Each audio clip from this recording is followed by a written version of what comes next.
What if I told you that a single piece of jewelry could tell a story of, like, mathematical genius? Or, get this, that a huge luxury house had a cat as its main advertising star? Welcome to the deep dive. Today we're really digging into the sparkling and honestly often surprising history of Boucheron.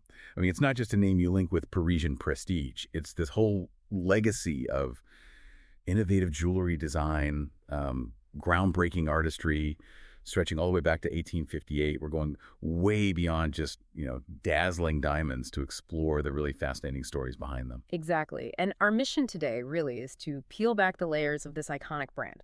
We're using a whole stack of articles, historical accounts. You're going to find out how Boucheron just continually pushed boundaries, what makes the most expensive pieces command such, well, astounding prices, and we'll uncover some genuinely unexpected facts you probably never knew about this enduring legend.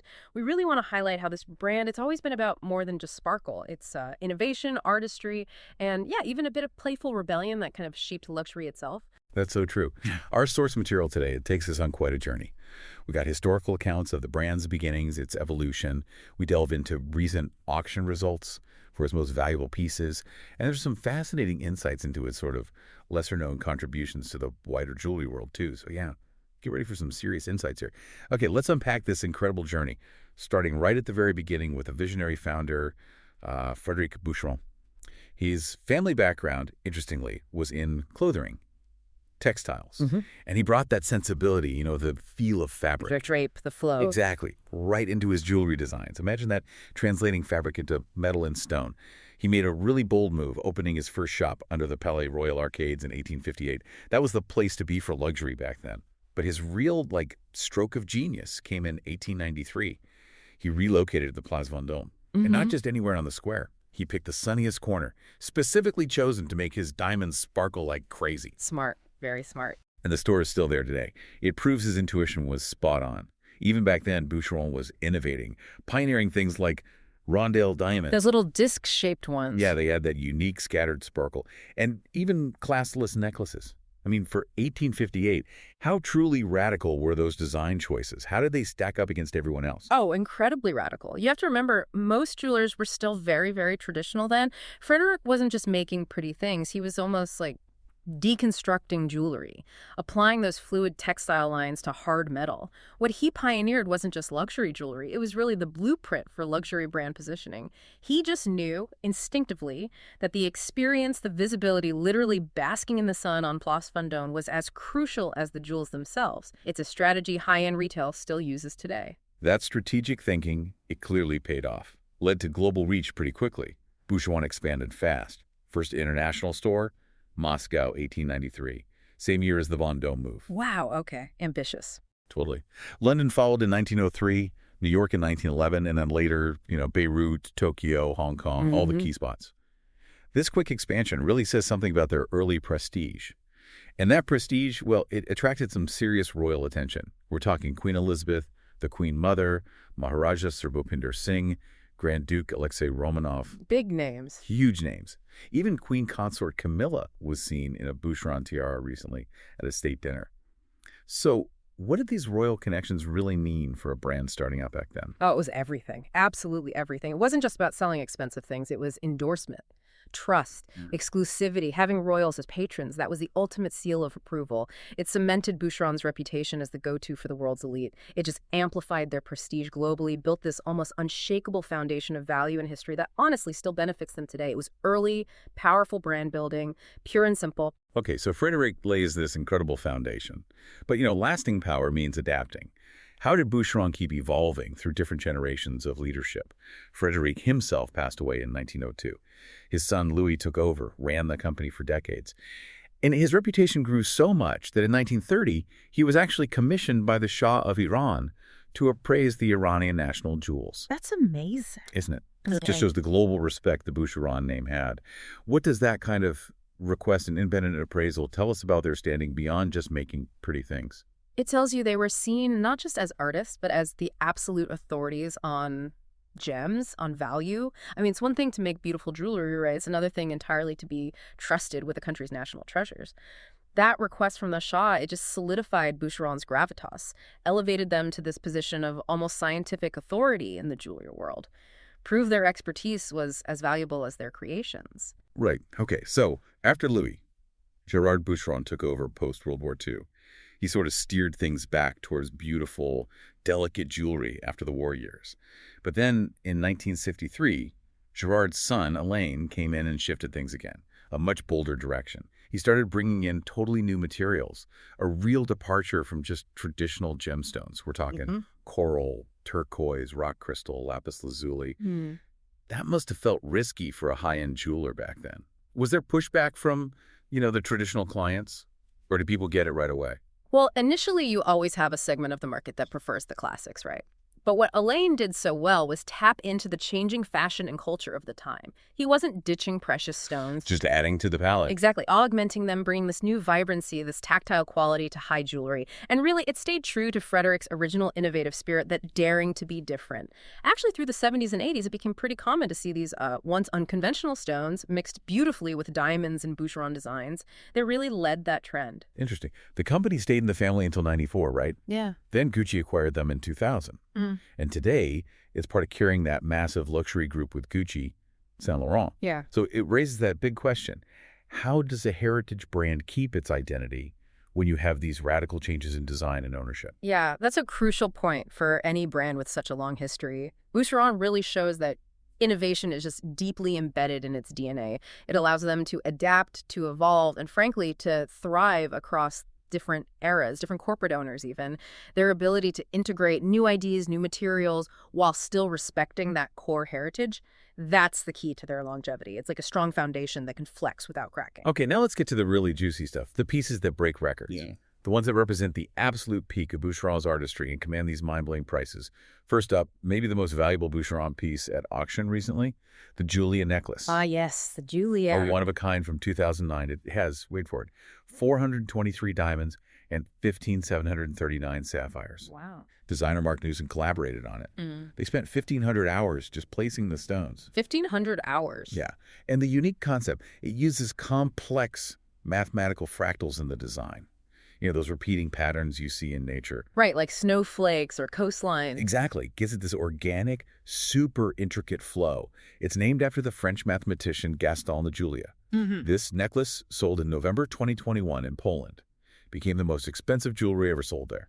Estimates put it up to 4.7 million pounds. Astonishing. This blend of math and art. Is that something Boucheron does often, or was this unique? It's a fantastic example of how they draw inspiration from unexpected places. Maybe not every piece is directly mathematical, Right. but the precision, the sort of intellectual rigor behind the Julia necklace, that speaks to a core Boucheron value. It says that true luxury is also about ingenious design, about a deeper concept. You're not just buying carats, you're buying this wearable piece of intellectual art. That narrative really drives its value. Next, the incredible Dragonfly Tiara, created way back in 1909. This piece is significant because it really reflected the new fashion trends, the shifting gender roles of that era. The Belle Epoque changes. Yeah. Experts called it a perfect match for radical women of that era, women moving away from those stiff 19th century styles. This particular one was from Annalisa Björling's collection. She wore it to her husband's big opera debut. Oh, lovely provenance. Right. Platinum. Set with old and rose-cut diamonds, those softer antique cuts that give that vintage glow. It sold for $210,146 in December 2022. So these radical women. How did Boucheron actually tap into that whole societal shift with their designs? Well, Boucheron always seems to have had a finger on the pulse, At that time, women were gaining more independence, their clothes were getting less restrictive. The Dragonfly Tiara, it's so delicate, almost airy compared to the heavy Victorian stuff.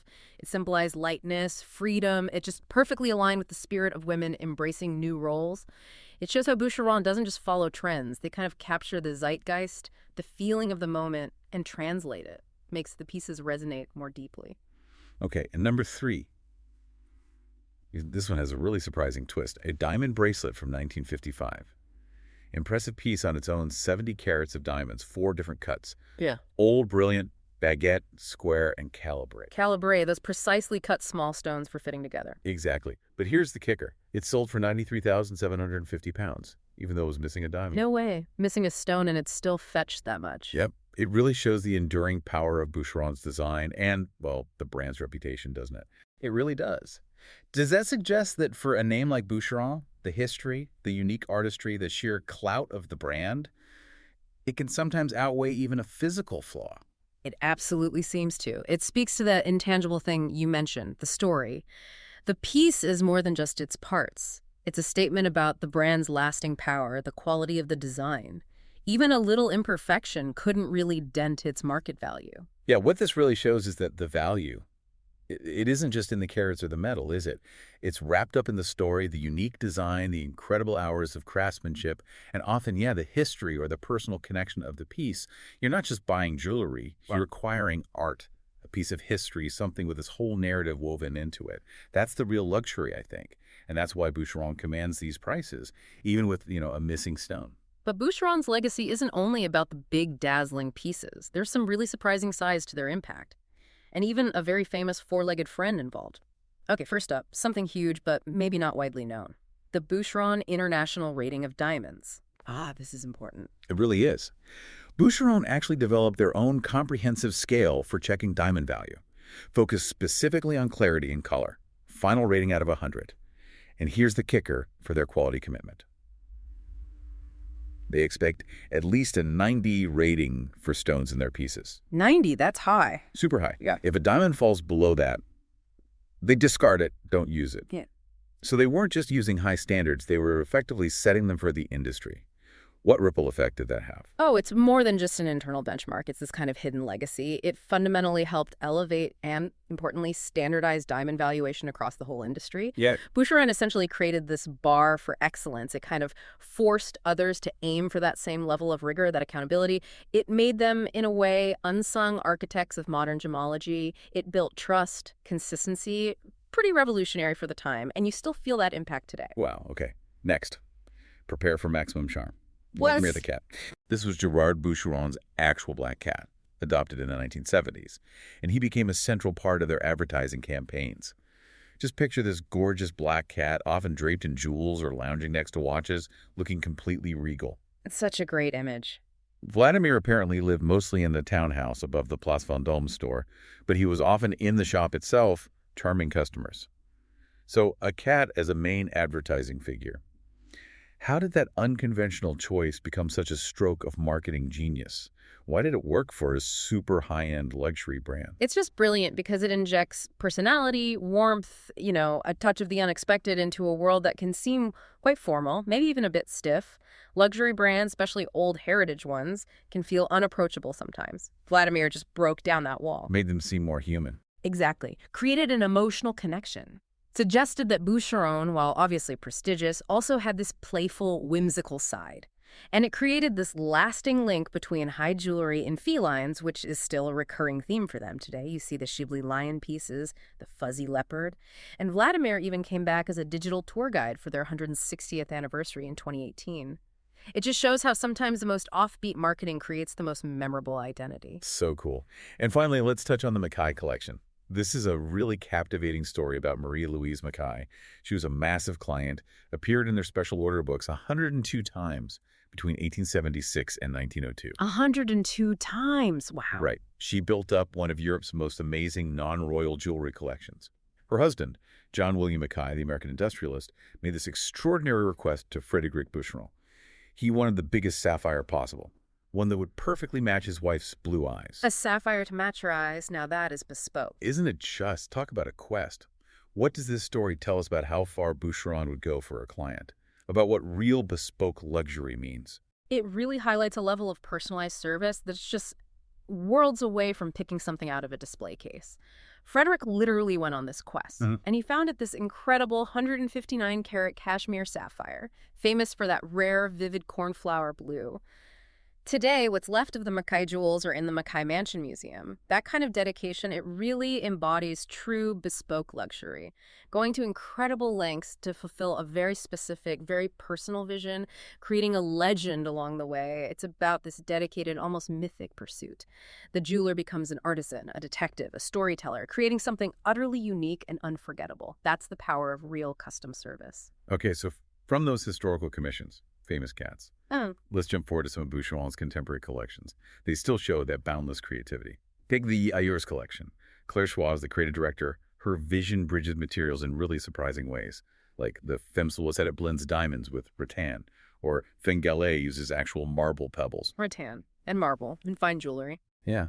It sounds almost contradictory to traditional luxury, right? How does she make these seemingly, ordinary materials work in such high-end pieces? It's really a bold redefinition of what luxury is. Choisne isn't just focused on inherently precious materials. She's emphasizing the artistry, the concept. She's kind of dematerializing traditional luxury in a way, proving that value lies in the design, the craft, the emotion, not just the raw cost of materials. Using rattan or marble, it celebrates nature, challenges conventions. It makes the unexpected incredibly desirable. Then there's Contemplation, another Claire Choisne collection. This one's more surreal, exploring ephemeral beauty. My favorite piece here is the Epicanter necklace weightless from the New Age or Cloud set. Get this, it uses 10,000 threads of titanium and over 4,000 diamonds to look like a passing cloud. 10,000 threads of titanium for a cloud. That sounds impossibly intricate, almost like text sculpture. Right. Is this where high jewelry is heading? This blend of high art and complex engineering? I think it absolutely points in that direction. It shows Boucheron's fearlessness, again, in pushing boundaries. This isn't just jewelry, it's like haute couture for the body, a kinetic sculpture that evokes feeling. Using titanium, which is light but super strong, allows for these ethereal, almost impossible shapes. It really speaks to a modern luxury customer who values innovation, artistic vision, technical skill, maybe as much as or even more than just sheer carat weight. And of course, we have to mention Serpentbaume, Yeah. an absolute classic since 1968. That iconic teardrop shape, you see it in all sorts of stones now, including, incredibly, aquapraise. Aquapraise, that really new blue-green chalcedony, discovered only in 2012. That's the one. And Serpentbaume has this lovely origin story, too. Yeah. Started as a snake-like necklace. Frederic Boucheron gave his wife Gabrielle in 1888. For their anniversary. Yeah. So you have this design rooted in a personal gift from the founder over a century ago, now incorporating a stone discovered just like yesterday. How does a brand manage that balanced, deep heritage with super modern twists? It's really a masterclass in continuous reinvention, isn't it? They respect the archive, the snake shape, the personal story, but they aren't afraid to reinterpret it with contemporary materials, new techniques. The aquapraise, for instance, it just breathes new life into that classic design, keeps it fresh, relevant for today. It shows that heritage isn't about being stuck in the past. It's this rich source of inspiration for what comes next. And finally, a lovely nod back to their origins with the couture collection. Frederick came from that drapery background, right? This collection connects right back to textiles. Pieces like the Delilah necklace. It looks like a hand-woven scarf, but it's made of diamond set yellow gold. It mimics the fluidity of fabric. It's a beautiful full-circle moment. Yeah, and if you connect all these dots, you really see how Boucheron constantly draws inspiration from everywhere. Its own rich history, nature, math, everyday objects. And yet they're completely fearless about pushing into new materials, new concepts. It's not just about pumping out new collections. It's about this continuous reinvention. That's what allows the brand to stay relevant, innovative, and just utterly captivating decade after decade. So from that visionary founder back in 1858, through royal commissions, evolving designs, their huge contribution to diamond grading, even the star power of a black hat. Boucheron really is so much more than just a jewelry house. It's like a living, sparkling history book of innovation and incredible artistry. Absolutely. And this whole deep dive into Boucheron's world, it kind of makes you wonder, doesn't it? In this era of fast trends, evolving luxury markets, what's the next frontier for heritage brands like this? What new materials, what new tech will they embrace? How will they keep telling stories through precious stones for the next generation? It really challenges us all to think about what timeless truly means in a world that's constantly, constantly changing.